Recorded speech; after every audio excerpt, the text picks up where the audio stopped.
Even though I own lots of companies, I don't have a management structure that micromanages any company I ever buy. Okay, you are looking at the worst manager on planet Earth. I'm a fantastic buyer. I am not the best manager. So I accommodate that. Here's how I do that. We are the ones entrepreneurs come to when their business acquisition gurus fail them. We are National Diversified Funding Corporation. Okay. And the reason is because I'm smart enough to buy companies where the owner is going to stay on. The owner who built it and grew it is going to stay on for 3 to 5 years to run it afterwards. So for 3 to 5 years, I don't have to worry about managing the company. I only have to worry that the person whose company I bought is incentivized to continue running it profitably. So I make sure that that's built into the formula by which they're bought. So they not only get a good price for their company, but now they're going to get bonuses that are structured into to having it grow. Then I'm going to take value added. Remember, I said I like to add value to what I do. How do I add value to that business company? Well, I want to add value in that then makes that business more successful than it would have been had I not bought it. And if I was smart, I bought the company where their seller rolled back a portion of the purchase price back into ownership of the company. Whereas I and that person build the company together, their share is becoming worth more and more and more, right? Because the company's growing. So I have a deal with them where at the end of their 3 to 5 year period, I'm going to buy back their shares based on the then having grown value of the business. So now they're going to make a lot of money when they sell the second bite at the apple to me, which is when they're actually ready to fully exit the business. So the structuring of how that business was set up pretty much guarantees me a person who knows how to run it, will continue to run it, will run it assertively with their very best efforts until they finally emerge out of it. Now, I'm going to do one of two things at the end of that period of time. I'm either going to sell the business, okay, because I don't have somebody that I feel is really going to manage it well. And I'll probably, if I'm smart, sell it. If he's staying for 5 years, I'll sell it in 4 years. So there's still a year of carryover time for a new owner to also be able to have it managed during that transition period for them.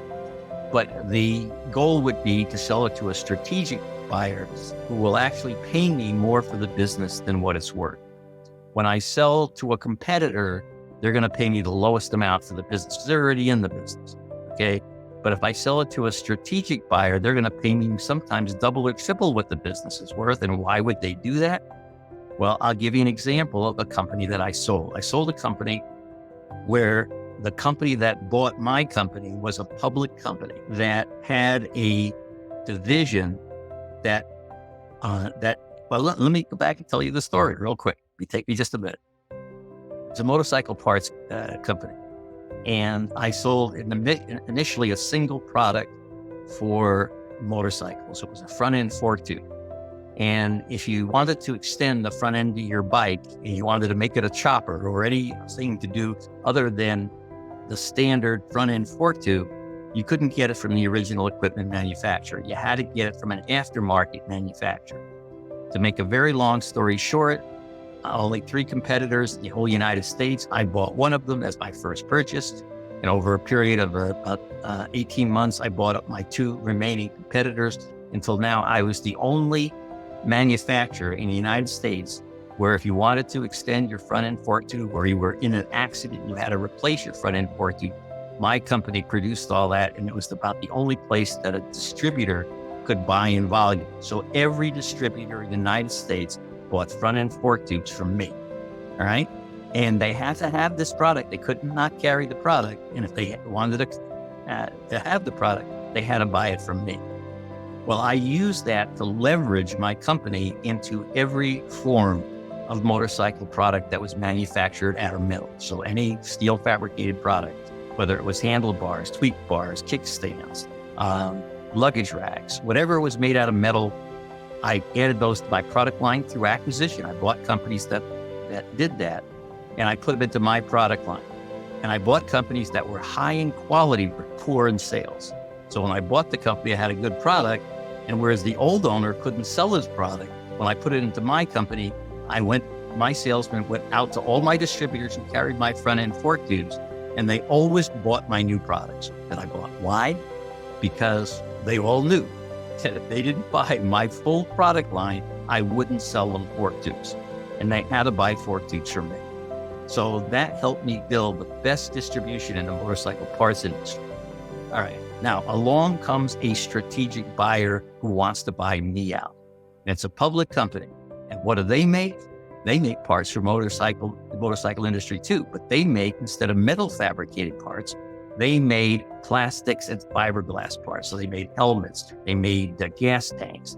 They made what are called fairings, which are like the front of the motorcycle. Like they almost look like part of a body that pushes the air out to the side, so you don't get all the air coming up in your face when you're driving down the road. So they made all of these fiberglass and plastic parts, from helmets to everything. So anyway, so they wanted my company. Why? Because they would do the same thing with it that I did with all the companies I bought. They were in a very competitive field. They were in a fraction of the distributorships that I was with.